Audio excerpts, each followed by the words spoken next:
And I can tell you one of the things I've learned during that time is like, for example, how the cities in the East Africa are expanding and how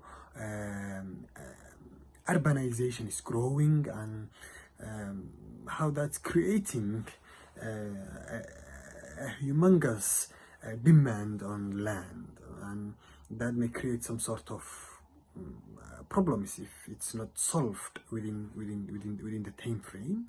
So the research was extraordinary, and I've learned a lot, and that gives you that how the land, for example, is how marginalized people might not get their fair share on land if not investigated the problem, and later on if not the cases are not solved within particular important and significant public policies. I think the most interesting for us was the possibility to learn in these very diverse contexts, to see also that between the four cities, Hargeysa and Berbera in Somaliland, and Kampala and Arua in Uganda, how cities have been developing very differently, though in the same time frame, so in the same national context, though in the same cultural and conditional surrounding and context.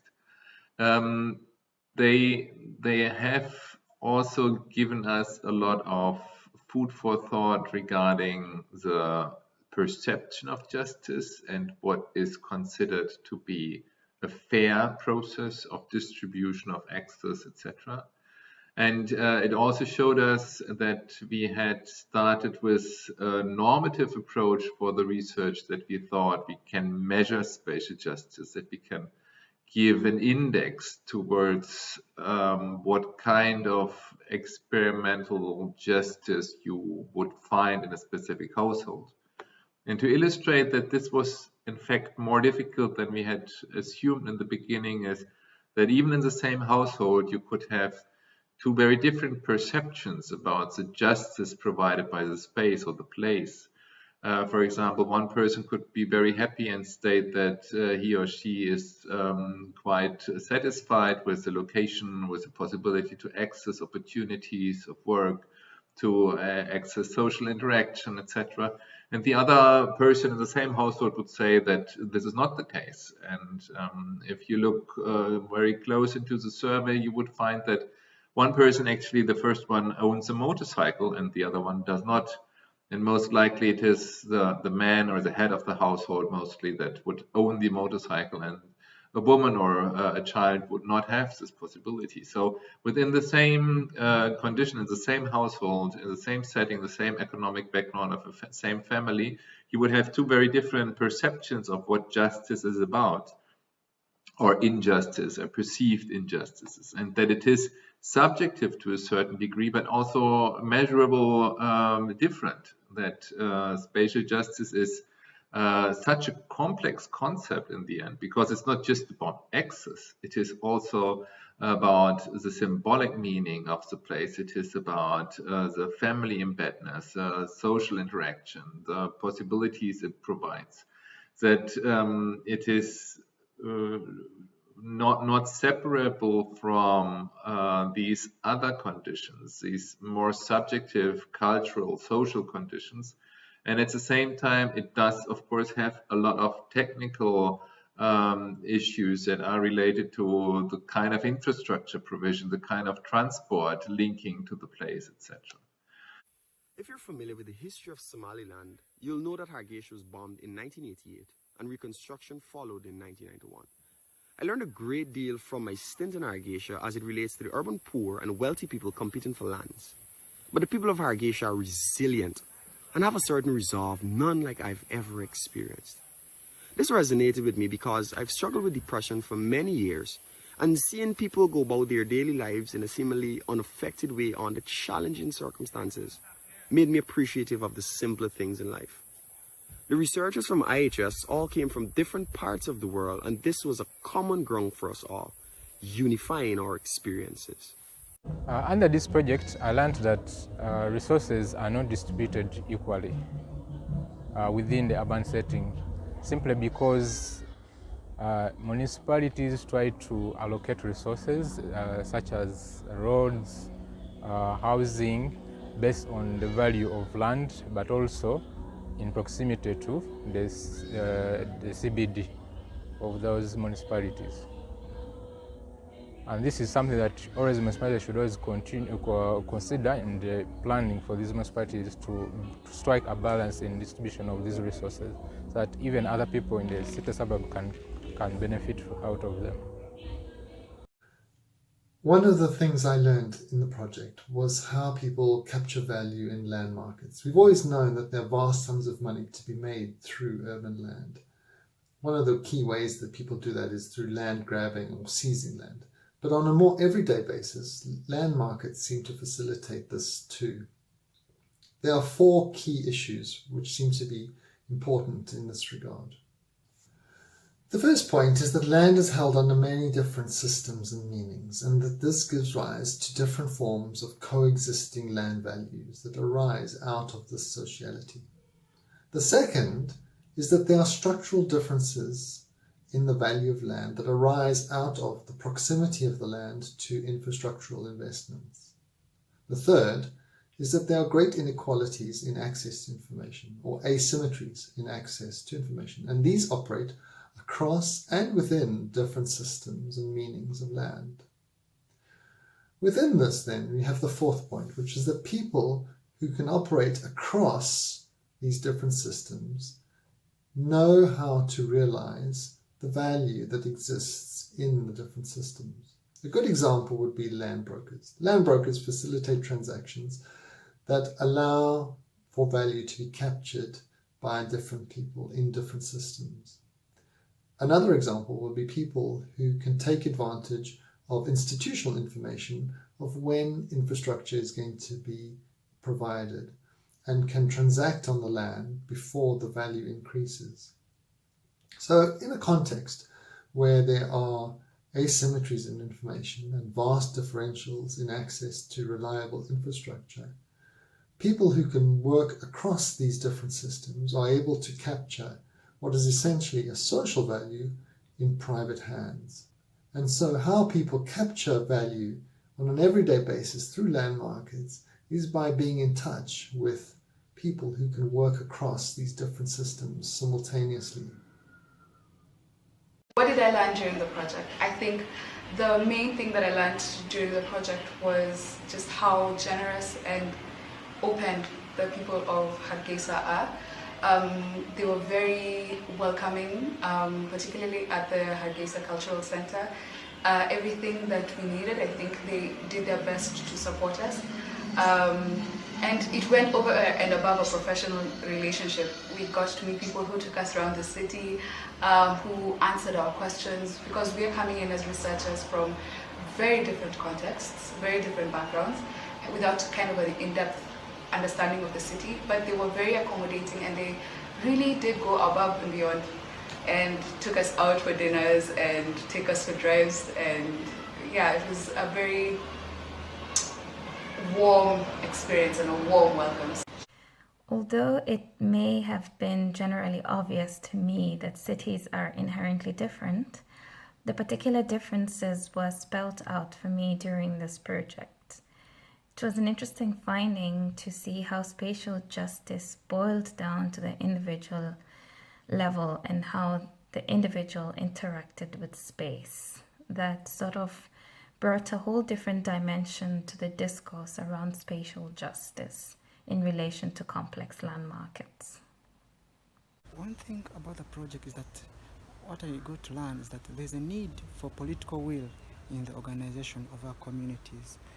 The authorities have to up their game if we are to have an organized city. Right now, many people are flocking the cities, they are coming in, and because of those large numbers, the migrations, we really have to organize the city so that all of us, it can accommodate all of us. Right now, I don't think we are there yet, but I believe we're going to be there as long as the technocrats and the political wing in the cities organize themselves and they plan for us, because the infrastructure right now is terrible. I don't know where to start. There's so many things. For sure, the moments where I've learned the most are during exchanges with others, with the team members, other researchers, people on the ground, policymakers. It really is important to break the silos. With regard to my skills, since the research is concerned with spatial justice, we wanted to analyze to what extent certain variables were unequally distributed in the city based on the household survey data. I plan to use GIS for that, but at some point I realized that R was a better program to carry out parts of the spatial analysis. Since I didn't know this program, I took a course in geocomputation. It really opened up a whole new world of possibilities. What the lecturers and my co-participants in this course were doing is really exciting and so interesting. It was too complex for me, so I stuck to the more basic parts, but it really gave me a better understanding of the possibilities of geocomputation and how it could enhance interdisciplinary research. What I learned in the project, there were mainly two key things. One, the use of the ODK tool in data collection, where we had questions on the tablets. It was a skill that I learned and I will always use that skill.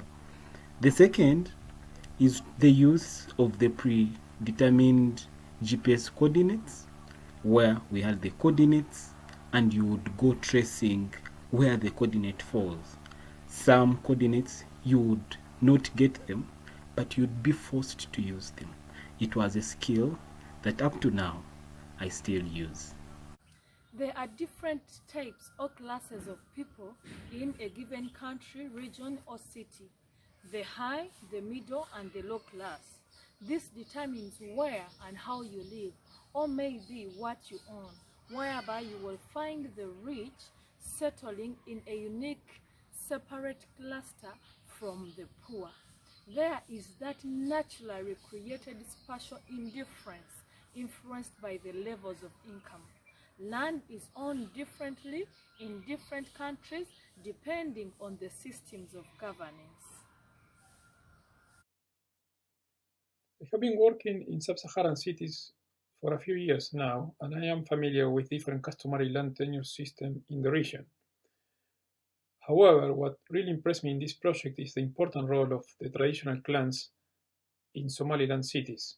And I think for international consultants, it's very important to try to better understand these traditional forms of government in order to better support the urbanization process in these cities. During the survey, I learned that land is such a complex issue, especially in Uganda, particularly in Kampala. The many people that I interfaced with were not willing to disclose information, and others were very, skeptical about the intentions of the survey. And this gave me a sense of understanding that the existing land laws in Uganda are not that favorable to most of Ugandans. During the project, I learned a lot in all its phases. I had the opportunity during the fieldwork in particular to confront myself as a woman as well as a researcher to a completely new reality before unknown to me. Another important thing that I've learned has been understanding what means being a good researcher, which I think it is being able to address sensitive topics with the right approach. Something I learned during the project, quite amazing, I thought. One of the cities that we worked in, Hargeysa, the capital of Somaliland, was almost completely destroyed towards the end of the 1980s during the war. But to look at it when we visited in sort of 2017, 2018, completely rebuilt, buzzing city of 750,000 plus people.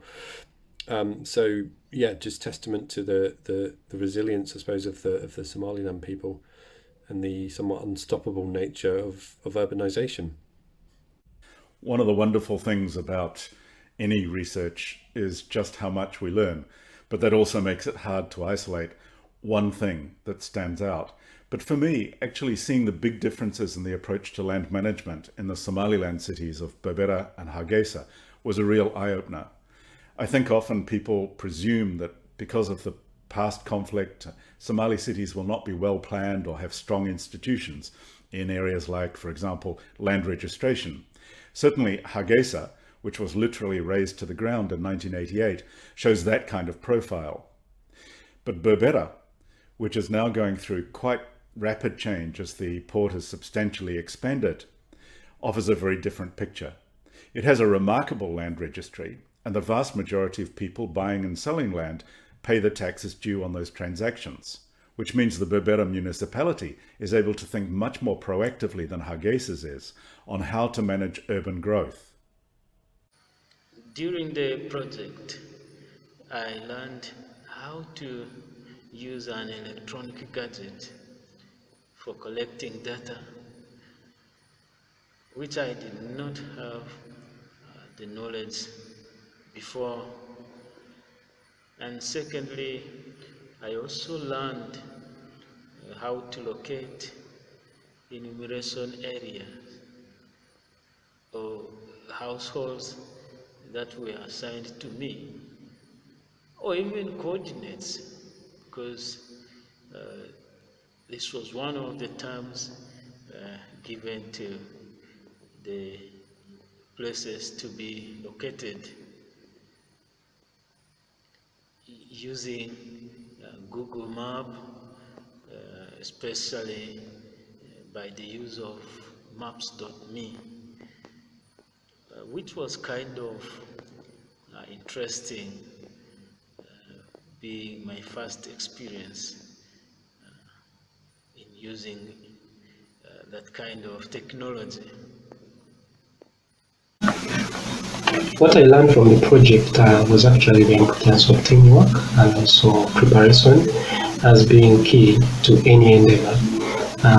Because before we did the research, we had training sessions, and during these training sessions, we had trial sessions whereby we had one-on-one encounter and then coming up with various objections that will come up from the community and how to deal with them before we go out to the community and collect the data. So I really learned a lot about teamwork and also being prepared for any endeavor. So one of the activities of the land market assessment was what we called a historical timeline, where we asked respondents in the 4 cities to identify major events in history that continue to shape land markets until today. And what we found was interesting. The respondents identified international events, national as well as regional, such as, for example, in Somaliland, the civil war in the 1980s largely destroyed Hargeysa, and that continues to have a huge impact on how the city develops today. In Uganda, the 1995 constitution was another such milestone event, because this constitution reinstated private property and as well as allowing multiple tenure forms after a long period of nationalization. So both events are important to allow us to understand how land markets behave today. The most important thing I learned during this project was relating skills, because I had to meet different classes of people who have different understandings and people who are like much concerned about their land, didn't need much questioning because they get suspicious of why you're asking them about their land. I learned about the faster rate of appreciation of land, the faster population growth rate, and the scarcity of land within the urban setting. Basically, land transaction. In land transaction, we need to be careful while buying land to avoid losses. We need to find out who is the owner of land and other details that are pertaining to land in question, which we are outing to sell or buy. During the project, I learned that privatization of land markets dominated by real estate agencies, both those that work formally and informally, have really increased speculation and made it difficult for the urban poor to access land. And that high population growth in Kampala and in Arua drive land transaction and urban expansion, where land is being subdivided into small pieces of land in order to accommodate the growing populations in Kampala and in Arua. Of course, there are common features in what is loosely termed informal development that predominates in the cities of sub-Saharan Africa and other parts of the developing world. But there are also interesting local differences arising in particular from land tenure and political and cultural aspects of life in the different countries and cities, and the way that these are played out in the development of urban form. What we are able to track in physical terms through looking at the satellite imagery over time is the way in which these very dynamic land markets in this part of sub-Saharan Africa are translated into urban form, in particular how it develops over time historically. In many ways, this provides insights that are quite difficult to find through field research on its own, as these markets remain opaque because of the very nature of the way in which they operate. Commodification of land and lack of basic infrastructure services in the 4 case study cities in Somaliland and Uganda have happened the poormost. This has in turn engendered widespread social spatial injustice, particularly among the poor from the rural areas.